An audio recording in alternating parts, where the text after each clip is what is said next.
शिमलेश इरा आणि the new India समाज माध्यमांवरील या दोन अकाउंटच्या विरोधात आज नागपूरमध्ये राष्ट्रीय स्वयंसेवक संघाच्या स्वयंसेवकांनी पोलिसांकडे तक्रार केलेली आहे। संघाच्या स्वयंसेवकांचं असं म्हणणं आहे की या दोन्ही अकाउंटच्या द्वारे गोळवलकर गुरुजींच्या बंच ऑफ थॉट या पुस्तकाचा उल्लेख करत संभाजी महाराजांच्या विरोधात लिहिल्याचा खोटा दावा केला जातोय। त्यासाठी छावा चित्रपटातील काही फोटोंचा वापर केला जातोय। मुळात गोळवलकर गुरुजी यांनी त्यांच्या बंच ऑफ थॉट मध्ये संभाजी महाराज यांच्याबद्दल काहीही चुकीचं लिहिलेलं नाहीये।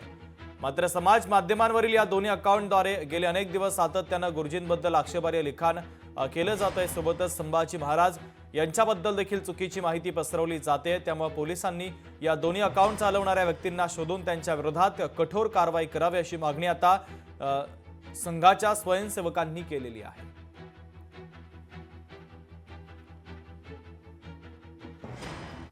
गुरुजी अध्यात्म क्षेत्रातले मोठे व्यक्तिमत्व होते आणि आमचे द्वितीय सरसंघचालक आहेत आणि आम्हाला 2 ते 3,000% गॅरंटी आहे की आमचे लोक असे बोलणार नाहीत। जे बंच ऑफ थॉट मध्ये लिहिलं ते बंच ऑफ थॉट पुस्तक आहेच। त्याचे त्यांनी सांगावं की याचा संदर्भ देऊन हे त्यांनी कमेंट केली आहे। याचा संदर्भ कोणत्या पेजवर गुरुजी बोलले आहे त्यांनी सांगावं, आम्हाला मान्य होईल। पण जे काही बोललेच नाही गुरुजी त्या संदर्भात लिहिणे खोडसाळपणा आहे आणि विनाकारण काहीतरी ते निर्माण करायची, संघाबद्दल काहीतरी चुकीचं टाकायचं, त्याच्यामुळे संघाची इमेज खराब होईल असं ते करतात आहे। हा प्रकार सर्रास सुरू राहतो। आता पण आम्ही काही बोललो नाही, पण आज निर्णय घेतला की कारवाई केली पाहिजे याच्यावर। सामाजिक कार्यकर्त्या अंजली दमानी यांच्या समाज माध्यमावरील व्हिडिओमुळे खळबळ माजण्याची शक्यता आहे। एका कारमधील व्यक्ती कारच्या बोनेटवर पैशांचे बंडल ठेवताना दिसतोय। हा व्हिडिओ शेअर करत दमानिया यांनी काही सवाल देखील उपस्थित केले। त्या कार्यकर्त्याकडे एवढे पैसे आले कुठून?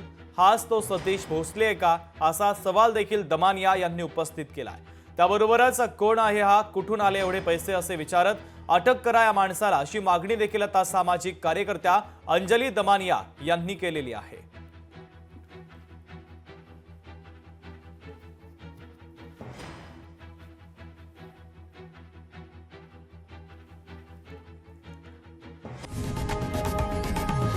लोकशाही मराठी ऐका, पहा, जागरूक रहा।